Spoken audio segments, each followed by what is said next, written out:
That exercise is good for you, but that, so often doesn't translate into actually exercising. Now there's a push for actual federal legislation that will get you moving, designed to get youngsters moving as well.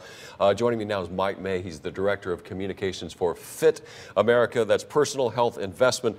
Today, Mike, nice to have you back with us again. And what we're really going to talk about and what you want to focus on in your work is getting kids in school to follow through with physical fitness and to get schools to offer it in a big way. It's should be the first subject offered in school.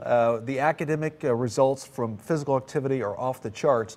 We need children moving throughout the day, not just sitting. When it comes to testing, they'll do better with a little activity. What's the physical dynamic there? And this is proven by research. Yeah. You're not just saying this. What happens to the brain and the body when you move around like this when it comes to academics? It just, I think it's, I'm not a scientist. Yeah. You go back to the old Greeks, they say that you need a fit mind and a fit body, and just the activity helps take the edge off so you can focus. You don't have that excess energy causing a distraction. You have brought with you today some, kind of random sportsy items to show you how easy it is to carry things around that keep you moving. True. As I say, they take the work out of the workout and they inspire you to perspire. Aspire to perspire. And there's technology out there that makes everything a little more fun and enjoyable. For example, on my finger here, I have a thing called the Sport Count. It's a ring-size lap counter stopwatch. Show that out that way. And it's actually good for runners, walkers, and swimmers. You operate it with your thumb like so.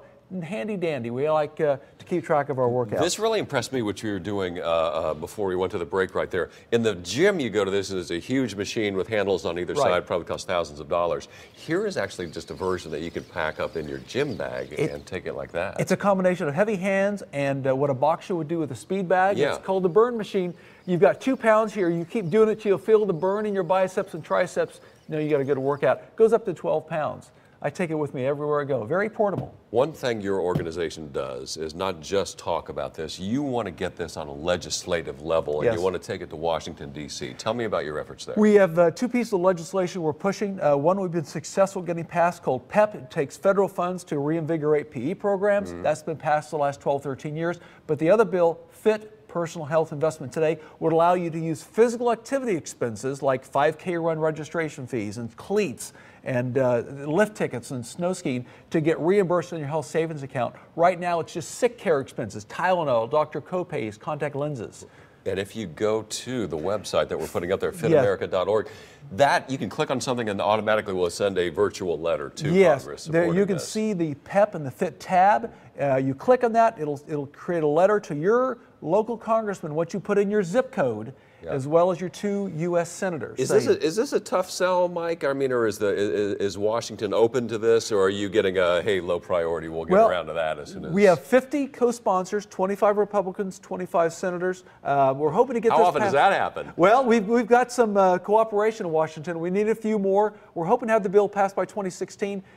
People watching the show today can chime in, send a letter, and those letters do make a difference. You believe that just as much as people say let's work on legislation and improvements to education itself, the reading, writing, arithmetic, the books, that this is all of a piece with that. This all goes together with that. You need to have things like this to create exercise opportunities.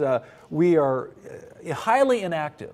And sports and exercise are a big part of our life. We have a graph showing that here. We put up the graph. Okay, we don't have a graph, but but what it would have shown if we'd had a graph is that the kids, despite what we're hearing about more interest in exercise, there's always talk about that, but it doesn't really happen. Yeah. If you do PE, you're 3 times more likely to be active in life. It's that powerful. And if you play high school sports, you're quite more likely to be active later in life. Yeah. We are spending so much money on healthcare expenses that are preventable because of inactivity that's causing obesity. So there is a cause and effect here, but we need to start with kids and schools. Active kids do better. That's our big slogan. Get out in front of it in every way. So great to have you here. It's a pleasure, sir.